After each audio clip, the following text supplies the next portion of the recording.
About CC basically, ये इस type के बैंकिंग प्रोडक्ट है जो जो बैंक के लिए नए नहीं है, पर हिस्टोरिकली ये बैंक इन प्रोडक्ट्स को, अगर बैंक किसी कस्टमर को इन प्रोडक्ट्स को बैंक से अगर चाहिए तो बैंक अक्रॉस बैंक, चाहे वो प्राइवेट सेक्टर बैंक हो या पब्लिक सेक्टर बैंक हो, आज तक ये प्रोडक्ट खाली किसके लिए एप्लीकेबल था? अगर कोई कस्टमर को सीसी या ओडी प्रोडक्ट चाहिए होता था तो बैंक उनसे बहुत सारे डॉक्यूमेंटेशन मांगती है।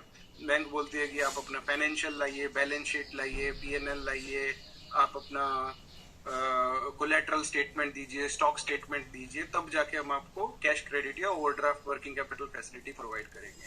पर जब जो हमने समझा ग्राउंड पे जाके, फीडबैक मिला वीएलई से, तो जो जो छोटे व्यापारी हैं, जो जो एमएसएमई, जो गवर्नमेंट अभी फोकस कर रही है, जो माइक्रो एमएसएमईज हैं, उन सब कस्टमर्स के पास ये सब डॉक्यूमेंट्स होते ही नहीं है, राइट? सो दिस दुकानदार overdraft product is made customized and tailor made for those customers who do not prepare the financials, who do not provide the who do not have the collaterals to offers, and who do not have the balance sheets, etc. So it's a very simple end-to-end completely digital product, just basis 12-month digital bank statement, कुछ ही मिनटों में, और कुछ details mobile या अपने DG सेवा portal के through अगर हम डाल के वीएलई ये चेक कर सकते हैं कि कौन से कस्टमर्स एलिजिबल हैं, और अगर वो अप्रूवल आता है तो पूरी end to end process completely digital है। So there is no involvement of any physical paper work in that. So key features इसकी हैं, if I request you to go to the next slides. So इसके जो सबसे बड़ा इसका benefit है कि ये ओवरड्राफ्ट है। तो ओवरड्राफ्ट का सबसे बड़ा बेनिफिट क्या होता है कि अगर आज के टाइम पे कस्टमर को उस पैसे की जरूरत नहीं है, उसके पास खुद का पैसा है, तो उनको कोई ब्याज भरने की जरूरत नहीं है। उनको वर्किंग कैपिटल, उसको पैसे की 10 दिन के लिए जरूरत है, तो सिर्फ 10 दिन का ब्याज भरना पड़ेगा। तो फॉर एग्जांपल, अगर उन्होंने 1 लाख रुपए की लिमिट सेटअप कराई है, उसमें से अगर वो 50,000 रुपया यूज करते हैं एक दिन के लिए, तो उनको सिर्फ वो एक दिन का ही ब्याज भरना पड़ेगा। 10 दिन के लिए यूज करते हैं तो 10 दिन का ही ब्याज भरना पड़ेगा।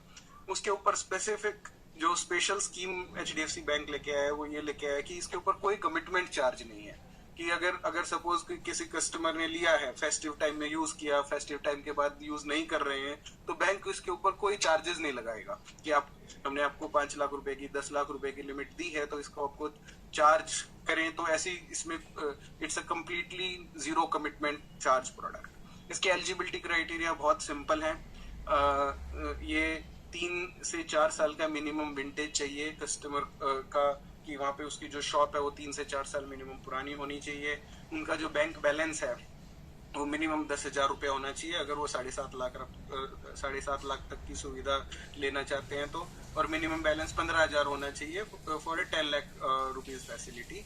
मिनिमम चर्न क्या होता है कि उनका जो बिजनेस, जो भी वो बिजनेस करते हैं, केमिस्ट शॉप है, गारमेंट शॉप है, जो भी शॉप है, उनमें उनका जो बैंक अकाउंट में उनका मंथली बिजनेस की सेल्स प्रोसीड्स आती हैं, वो मिनिमम 50,000 रुपया होना चाहिए अगर वो ट्रेडर और होलसेलर है तो, और अगर सेलेक्टिव सर्विस प्रोवाइडर्स हैं तो वो मिनिमम 1 लाख होना चाहिए। सो ये these are the basic eligibility criterias. इसके बेसिस पे द एलिजिबिलिटी गेट्स डिसाइडेड। अभी इसमें हम बात करते हैं वीएलईज के बेनिफिट की। तो वीएलईज का ये पे आउट आप